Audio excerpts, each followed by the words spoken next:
Bashed in car window. Good sign of what's to come. Said anybody who helps me find the gold around this place, we're splitting it. So congratulations. I love this spot. I put holes in the walls with my anger issues. I have to be the man of the family because my dad cannot be. Sorry if I stink. Oh, that's all right. Today I'm going to show you a full seller appointment of a seller that I found in pre-foreclosure. We're going to show you the entire conversation, the tour of the house, and even the conversation when I signed the contract subject to. I was able to find this seller through a Facebook message. I'd door knocked, I'd cold called him, I'd done all the other things. Sent him a Facebook message and he answered. I showed up to our appointment and he actually ghosted me. And I told him as much in a future Facebook message. I simply sent him the ghost emoji. He responded, apologized, said that he was busy and asleep, and we ended up setting up this appointment. So get out your pen and paper, take a lot of notes. There's a lot of value in here that you can take and implement into your business. Hopefully get a contract or two. Enjoy. Bashed in car window. Good sign of what's to come. Hello. Hello. How you doing? Hi, pups. Yeah. You good dogs. I'm Michael. All right, we'll start with the old side here. All right. Well, catch me up to speed on all this, man. Sorry. You can be open with me, man. Take your time. They saw me go from nothing to something, you know, and then lose it all. Well, that ability's still in there, my man. Yeah. And they know it. It's like, but it scares people because when you tell them I'm just following my calling, they don't get it. Yeah. It's most people in the world. But I have full confidence that everything is going to be so awesome. During COVID, I actually quit drinking, and I bought this house, and I started getting healthy, and that's where I lost favor with my business partners because they were drinking all the time. And How can I help you here? I've stopped hundreds and hundreds and hundreds of these foreclosure sales. It's what I do. I love serving people in these situations. Me too. Because I've been here. Yeah. 2014, I was a teacher. Yeah. It was a bad time. Stressed, man. I had just Bad gotten stress married. on stress. I couldn't afford it. No matter how hard I worked or how diligent I was behind. And we were down to our last, very few dollars. And we got behind, and fortunately I had a buddy that bailed us out, a few $1,000. Good friend. So I've been there. I know what that feels. I know how it feels not to know who to trust, but it's partially why I do this. It's because I love real estate. I love people. I like speaking into others about the Lord. It's cool that these conversations are kind of natural, and he just kind of comes up. Mm-hmm. But I just want to go through all your options, figure out, what one resonates with you. Yeah. And we can go down that path if you feel open to it. Like I said, it's his plan. I would love to keep the property. I feel like, honestly, I would live here forever. Yeah. I might maybe have a beach house if I could. There you go. I have to be the man of the family because my dad cannot be. And, it's... How's your mom able to deal with that? She's not doing very well. I mean, she's trying. But from my point of view, it's very hard. And how can you... When you're drowning, it's like... I know how that feels a little bit. I told her she needs to go find Jesus. Yeah, my grandmother is beginning dementia. Not as far along as your father, it sounds like, but they had 6 children. Wow. Blessed. And so now one of them, she refuses to move from her land. She lives up north about an hour, and she's lived there for probably 60 years or something. Yeah. So she refuses to leave, but she cannot take care of herself. It's not safe. Like, she doesn't even know night from day or when to go to bed or when to eat and all this stuff. Right. So one of the siblings is over there every day. It's So such we a can, good family. I can kind of relate to how taxing that is. So if it's just your mom primarily, Yeah. what are my options first? So let's just go through these. There's 5 of them, okay? First option is by far the best for you. It's called a reinstatement. That option basically says, hey, I'm X amount behind, 10,000, 15,000, whatever it might be. If you bring that current, all is well. So my hope is always that you can find that money yourself, or a family or friend could get it to you, or someone could loan it to you. So I don't know if you've pursued that at all, or... I have not exhausted my options. Yeah. So that's what I would prefer to have happen as someone in your sphere, or business partner, family member, come up with that money, and then all is well. Yeah, I have a bunch of stock that I can't sell. Yeah, but obviously the sale's Thursday afternoon. We got 3 business days. So definitely keep that at the back of your mind, but just know that we're here as a backup plan. So that's first option. I would definitely make it your homework to speak to your buddies, your business partners, or family, see if they can come up with that type of money for you. I'll just tell the truth on Facebook and tag my family and say, I need this. Will anybody save my house?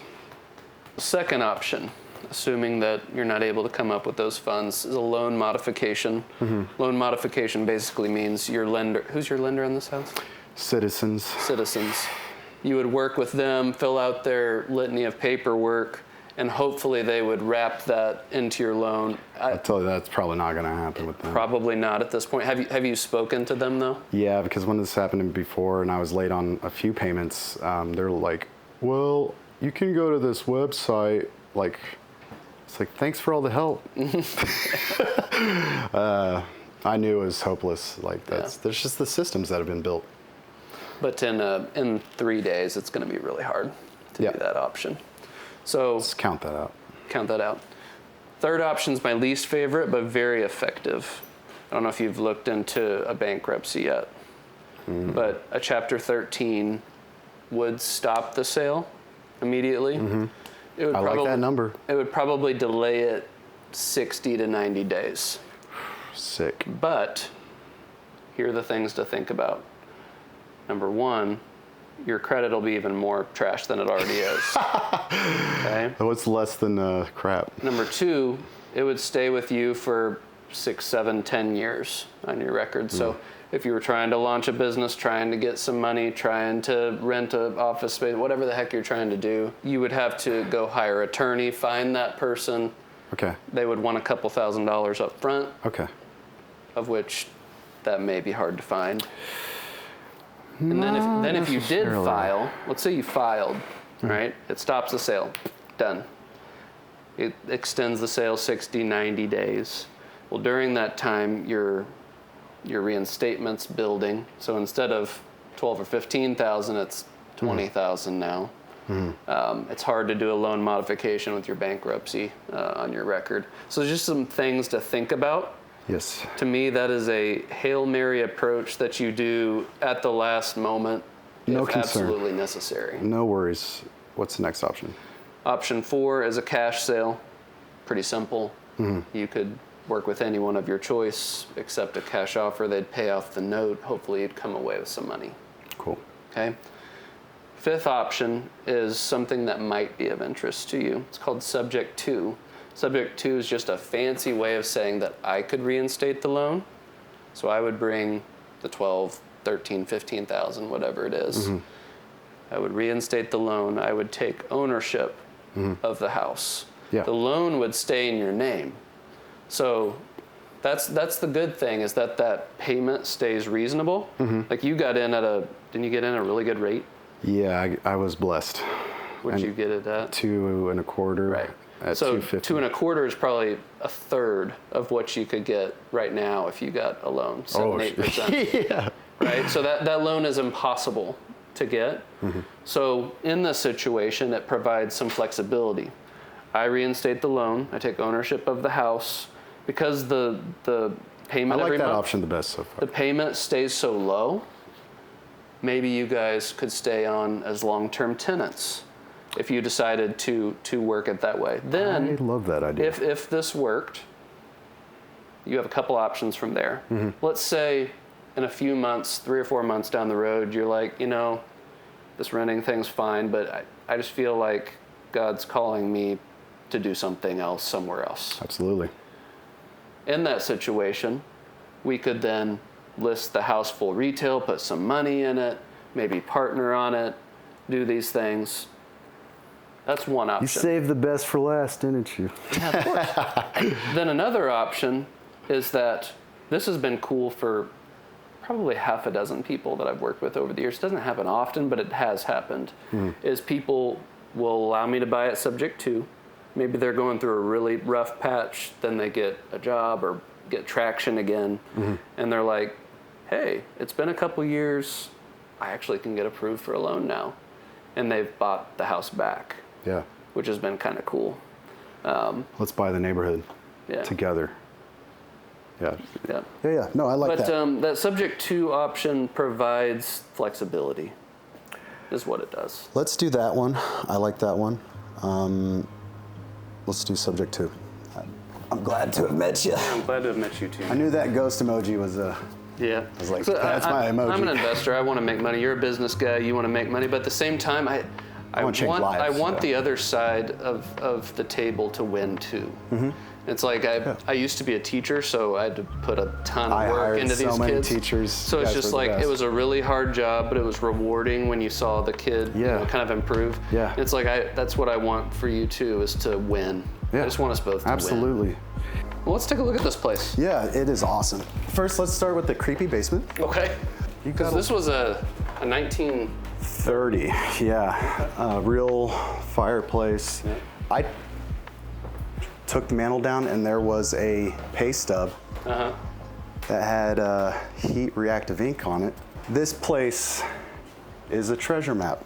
Okay.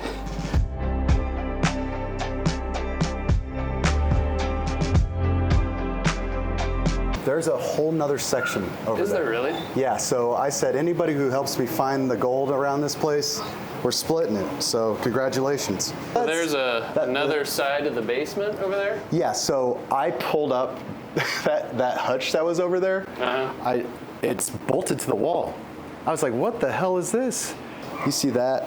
Mm-hmm. I think we gotta bust that thing open. Like, It'd be interesting to look on the outside on the foundation and figure that out. So yeah, that you'll see when we go out there. Newer foundation, older foundation over here. So this is where the wall is. Okay. And you can look down in there, and it's covered in rock. But there's other homes in this area that have had gold found in them and like hidden. So. I put holes in the walls with my anger issues. Obviously, there was a newer addition. This is the newer addition. So where did that start? Just kind of... Yeah. So this right here. What was the original house? So the kitchen is the original. There used to be a smaller living room, and the garage was detached. Okay. I believe, well, there's so much, dude. I can't even... Was that the front door back in the day? Yeah, that is the front door. Yeah. Garage is still... Jeremiah fixed this thing. Like, I busted it down.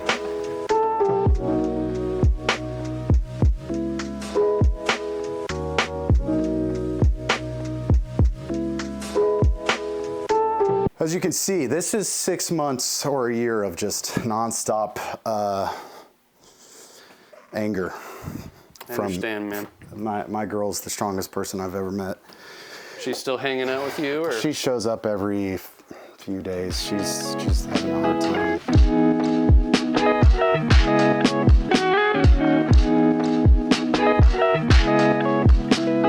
You got like the master super suite over here. Yeah, but it's hot as hell.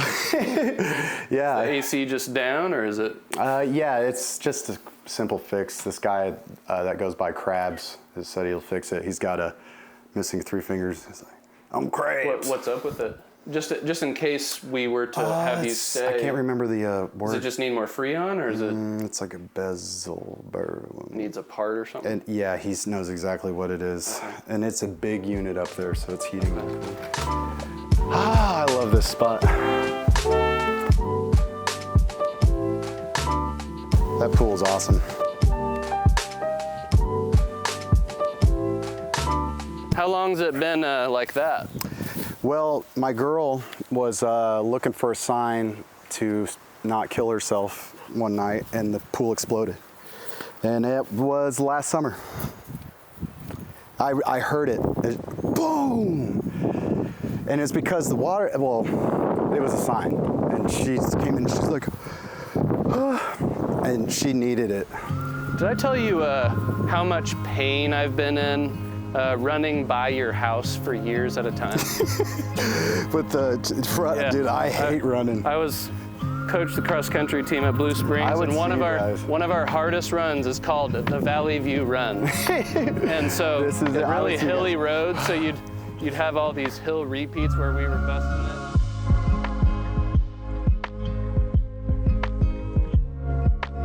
Yeah, show me this barn, man. This is cool. The most amazing structure because I think this is the only barn of this age within, I don't know how many miles. This area is known as the Cracker Neck, or was. Yeah, yeah. That's where the James Younger gang hid out, and they hid out in barns. This is cool, man. And they believe he's a Knights Templar, a Freemason, and they found treasure at Solomon's Temple, and they protected it and hid it and took it somewhere. Things that look like this structure all point to that area where that well is. Says 7-4, and newest thing I've seen is TNT. So we go up here. It's actually nice and cool up here.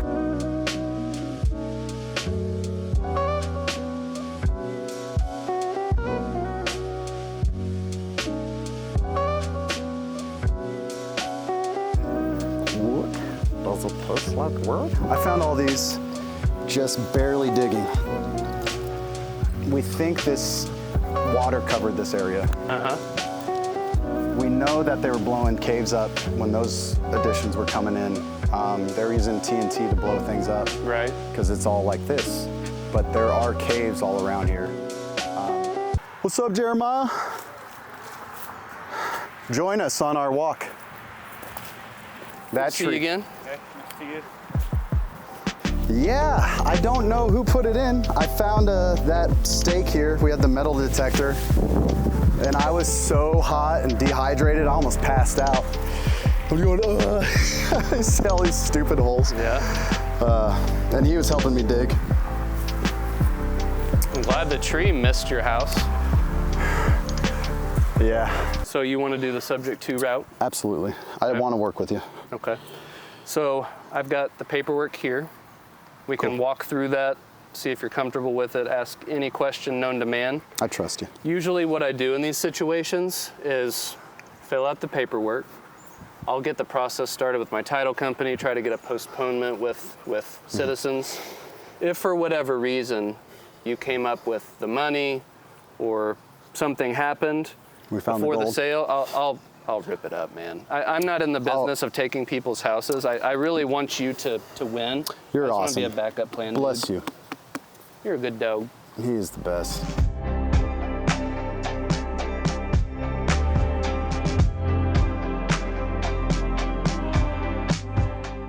All right, man. So I'm going to walk you through this.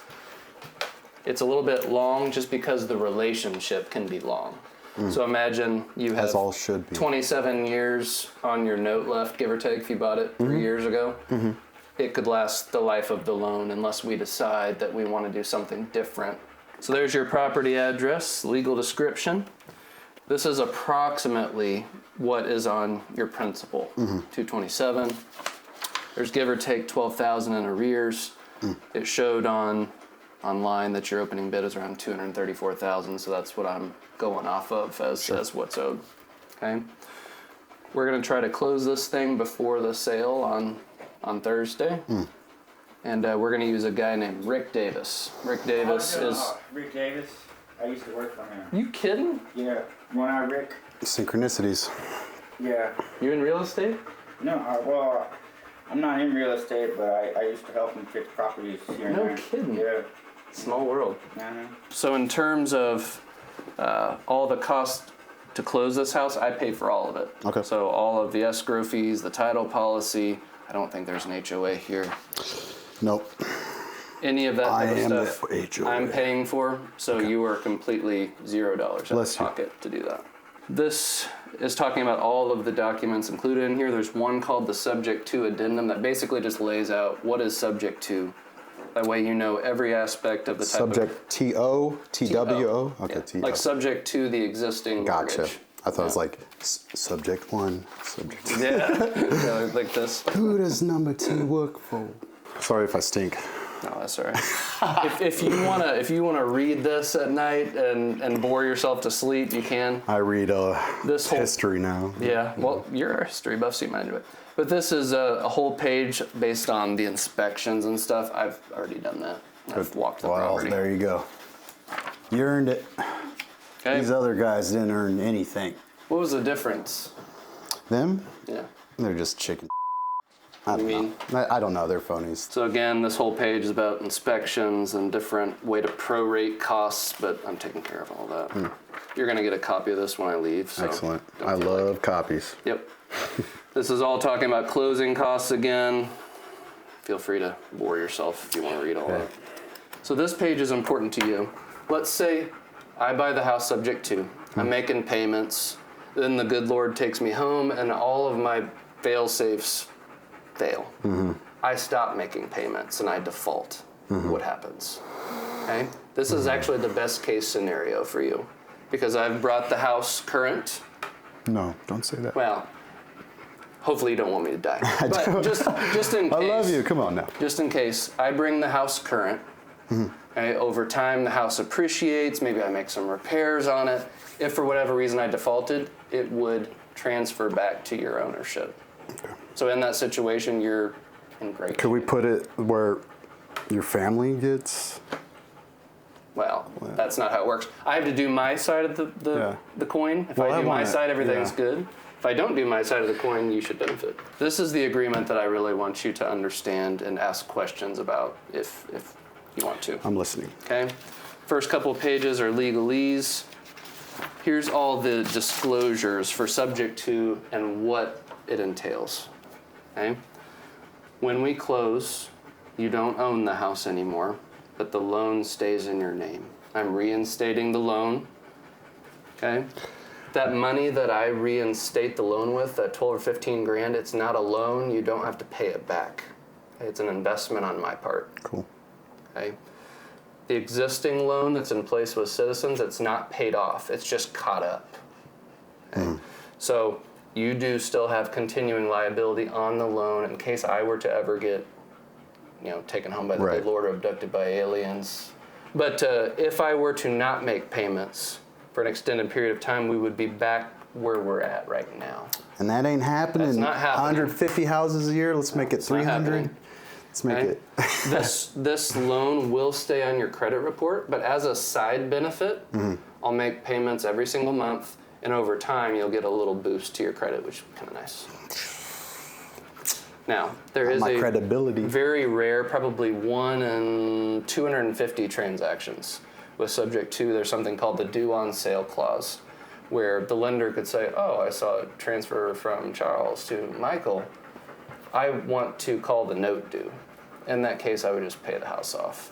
But it never happens with bigger banks. Bet it will. It's always like a small credit union. This just says, in the case where a tree falls and lands on the roof, I can file an insurance claim and make sure the house is okay.